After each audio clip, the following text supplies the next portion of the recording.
எடுத்துக்காட்டு 1.37 விடையை அடுக்கு குறியீட்டில் சுருக்கி எழுதுக. ஃபர்ஸ்ட் ஒன் 3/5 வகுத்தல் 3/8 the whole power 5 into 3/-5. Second one -3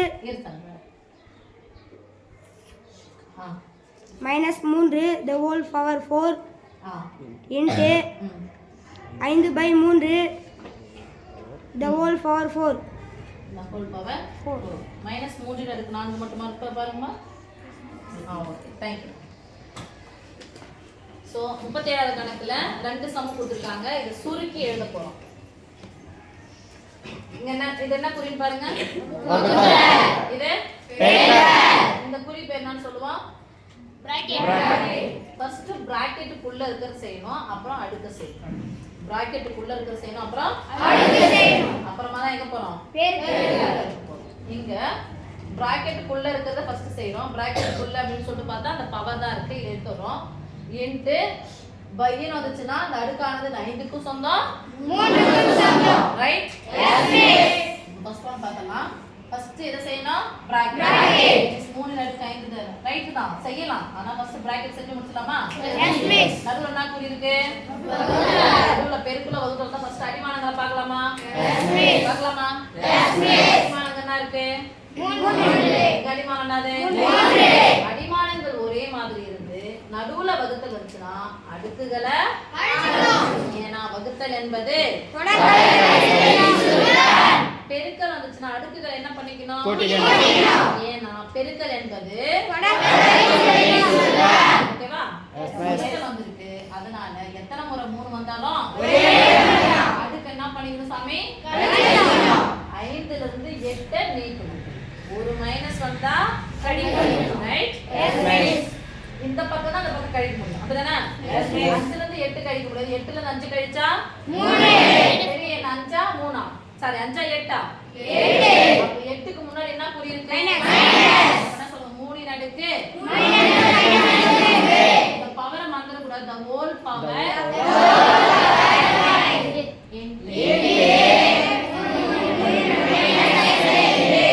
அடுக்கு -5. அதுக்கப்புறம் இந்த பிராக்கெட் விட்டு ஃபர்ஸ்ட் வெளியே எடுக்கணும். இந்த பிராக்கெட் வந்துதுன்னா இதுக்காக போட்டேன் நான். இந்த பிராக்கெட் அடுக்கடுக்கா இருந்துச்சுனா என்ன படிக்கணும்? அடுக்கடுக்கா பெருக்கணும். அடுக்கடுக்கா இருந்தா பெருக்கணும். அடுக்கடுக்கா இருந்தா பெருக்கணும். ரெண்டுத்தையும் பெருக்கலாமா? Yes miss. சொல்லுங்க. 3 அடுக்கு 3 5 என்ன 15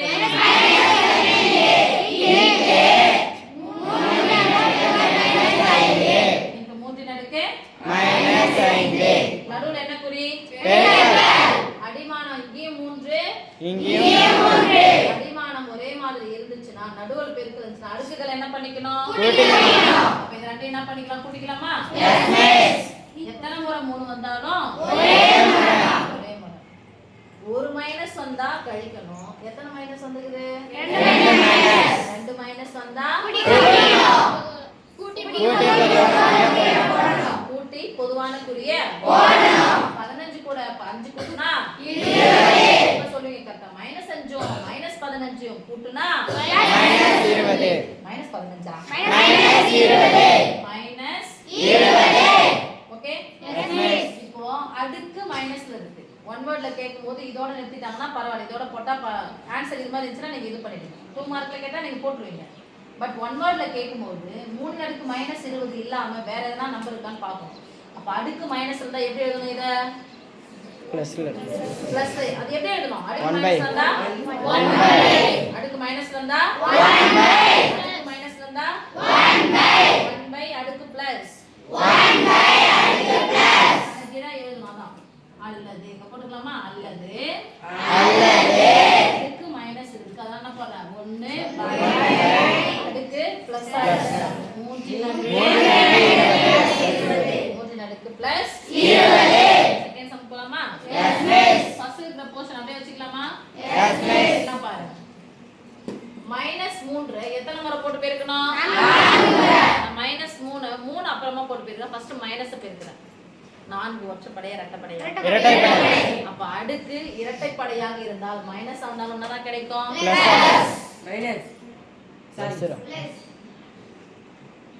அடுக்கு இரட்டைப்படையா இருந்தா 2 மைனஸ் பெருக்குனா பிளஸ், 2 மைனஸ் பெருக்குனா பிளஸ் தானே. அடுக்கு இரட்டைப்படையா இருந்தா மைனஸா இருந்தாலும் ஆன்சர் எப்படி தான் வரும்? பிளஸ். அப்போ இதுக்கு பதிலா பிளஸ் போட்டுக்கலாமா? பிளஸ் 3 அடுக்கு 4. முன்னாடி பிளஸ் போடனா என்ன இருக்குதுன்னு அர்த்தம்? அப்ப ஏன் மிஸ் பிளஸ் போட்டீங்க? நான் இந்த ஸ்டெப்பை நான் மாத்தி காமிக்கிறேன். எனக்கு இந்த பாயிண்ட் ஆன்சர் தெரியுதுன்னு அர்த்தம். அடுக்கு இரட்டைப்படையா இருந்தா மைனஸ் இருந்தாலும் தான் கிடைக்கும்? பிளஸ். இன்டு போட்டுக்கிட்டா? பையோ பெருக்குலோ இருந்துச்சா, வகுத்துலோ பெருக்குலோ இருந்துச்சுன்னா அந்த அடுக்கு இருந்தா அந்த அடுக்கானது ரெண்டுத்துக்குமே சொல்லலாம். சொல்லுங்க, தனித்தனி எப்படி சொல்லுங்க?